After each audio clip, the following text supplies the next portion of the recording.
जेठ सुद पूनम यानी वट सावित्री व्रत हिंदू संस्कृति में इस व्रत का बहुत महत्व है। सती सावित्री ने अपने पति परमेश्वर सत्यवान को यमपाश से मुक्त कराया और एक विशाल वृक्ष की छत्र छाया में उन्हें नया जीवन दिया, जिसके तहत सुहागन महिलाएं अपने पति की लंबी उम्र के लिए वट सावित्री का व्रत और पूजा करती हैं। दमन के भीड़भंजन महादेव मंदिर के प्रांगण में सुहागन महिलाओं द्वारा पुजारियों द्वारा मंत्र उच्चार के साथ वट की पूजा कर विधि विधान के साथ वट सावित्री व्रत मनाया गया। महिलाओं ने अपने पति की लंबी उम्र के लिए भगवान से प्रार्थना की।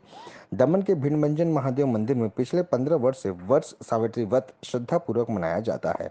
इसके अलावा सौभाग्यशाली महिलाओं ने दमन में स्थित वडला की पूजा की और परिक्रमा कर आशीर्वाद कर अनुभव लिया। वडला के चारों ओर सूत्र का धागा बांधकर उन्होंने उनका आशीष पाया।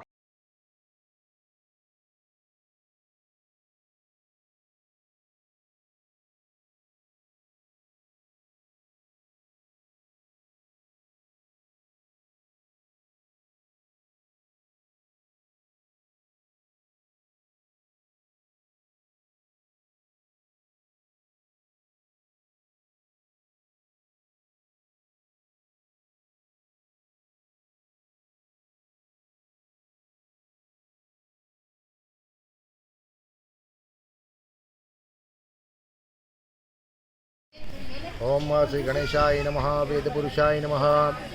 आज वड सावित्रीना पर्व निमित्ते वडनी पूजा एटले करवामां आवे छे। आनुं महत्व एटला माटे छे। एक तो घणा कारणों छे। वड आपणे पूजीए तो छे, पण वड सौथी वधारे ऑक्सिजन पण आपे छे अने पर्यावरण माटे हमणां बहुत जरूर छे आ वस्तु। એટલે વડની પૂજા અવશ્ય થવી જોઈએ અને વડની પૂજા કરવાથી જે સ્ત્રીઓ પતિ માટે વ્રત રાખે છે એ પતિઓનું આયુષ્ય વધે છે। આ વડની પૂજા કરવાથી ઘરમાં દુઃખ દરિદ્ર દૂર થાય છે અને આયુષ્યની પ્રાપ્તિ થાય છે। એટલા માટે વડ સાવિત્રી પૂજા કરવામાં આવે છે।